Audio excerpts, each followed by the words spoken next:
মালাকুল মওয়াত এমন এক ভয়ঙ্কর ফেরেশতার নাম, যার সামনে একবার উপস্থিত হয়ে যায় তাকে না নিয়ে সেখান থেকে যায় না।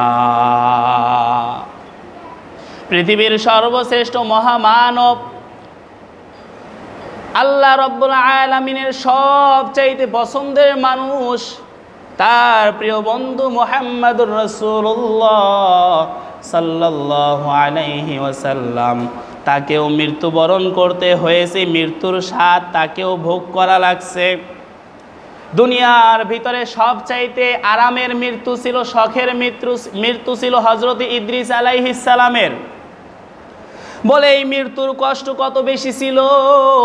ইদ্রিস পয়গম্বর বলেন, যদি একটা জীবিত বকরিকে গাছের সাথে ঝুলাইয়া পিছন দিক থেকে এক টানে তার চামড়াগুলোকে অর্ধেক পর্যন্ত খুলে ফেলা হয়, আর এক টান দিয়া যদি তার মাথা সহ পুরা চামড়াটা খুলে ফেলা হয়, ওই জীবিত বকরিটা যেই পরিমাণ কষ্ট পাবে, একটা মৃত্যু ব্যক্তি অর্থাৎ আমার মৃত্যুতে তার চাইতো বেশি কষ্ট হয়েছে।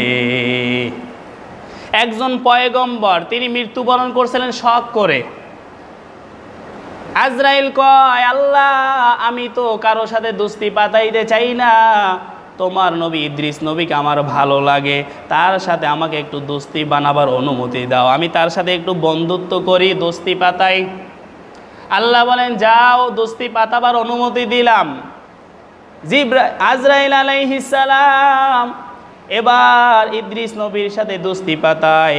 ইদ্রিস নবী বলে, আমি যার তার সাথে দোস্তি বানাই না, যেহেতু তুমি আল্লাহর ফেরেশতা, তোমার সাথে দোস্তি বানানো যায়, তবে আমার কয়েকটা শর্ত আছে। এক নম্বর শর্ত হলো, তুমি নাকি মানুষের জান কবজ করো, তুমি মানুষের মৃত্যু ঘটাও, আমাকে বুঝাইতে হবে মৃত্যুর স্বাদটা কেমন, আমি একটু মৃত্যুর স্বাদ বুঝতে চাই।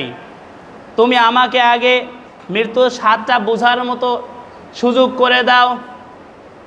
আজরাইল আল্লাহকে বলে, আল্লাহ তোমার বন্ধু ইদ্রিস নবী মৃত্যুর স্বাদ গ্রহণ করতে চায়, কি করব?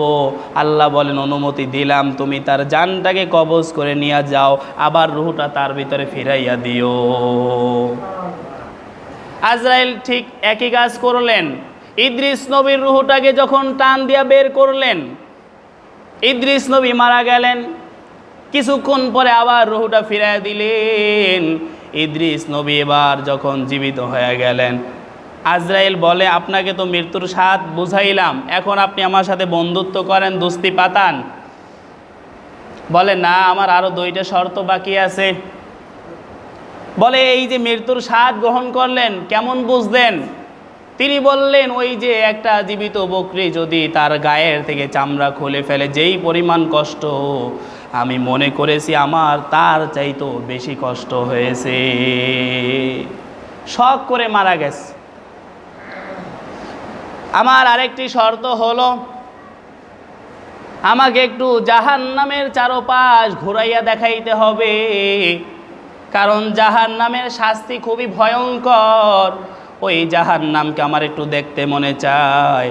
তুমি যদি আমাকে এরকম জাহান্নাম ঘুরাইয়া আনো, এরপরে তোমার সাথে দোস্তি পাতানো যাইতে পারে। আল্লাহ অনুমতি দিলেন।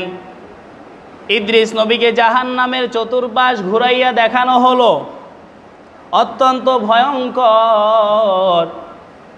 এরপরে বলতেছে, আমার শেষ শর্ত, তুমি আমাকে একটু জান্নাত ভ্রমণ করাইয়া নিয়ে আসো, আমার একটু জান্নাত দেখতে মনে চায়। আল্লাহ অনুমতি দিলেন। আজরাইল এবার জান্নাতে নিয়ে যায়। জান্নাতের ভিতরে ঢোকার পরে আর বের হয় না। আজরাইল ডাকতেছে, ও পয়গম্বর, বের হয়ে আসেন, আপনার এখনো সময় হয় নাই। ইদ্রিস নবী বলে, কেন? আমার মৃত্যু হয়েছে, মানুষের মৃত্যু একবারই হয়, আর মানুষ জাহান্নামে গেল একবারই যায়, জাহান্নাম থেকে যদি কেউ বের হয় সে তো আর দ্বিতীয়বার জাহান্নামে যাবে না। আমার মৃত্যু হয়েছে, আমি জাহান্নামও দেখে আসছি, অতএব আমি আর জান্নাত থেকে বের হব না, এখানেই থাকবো, তুমি ভাগিয়া যাও। অর্থাৎ আল্লাহ তাআলা তাকে এইভাবেই জান্নাতে ঢুকাইবেন। এইটা ছিল আল্লাহ তাআলার কুদরতি ইচ্ছা। তো যে কথা বলতেছিলাম, ইদ্রিস পয়গম্বরের ছিল শখের মৃত্যু, তার মৃত্যুতেও যদি এই পরিমাণ কষ্ট হয়,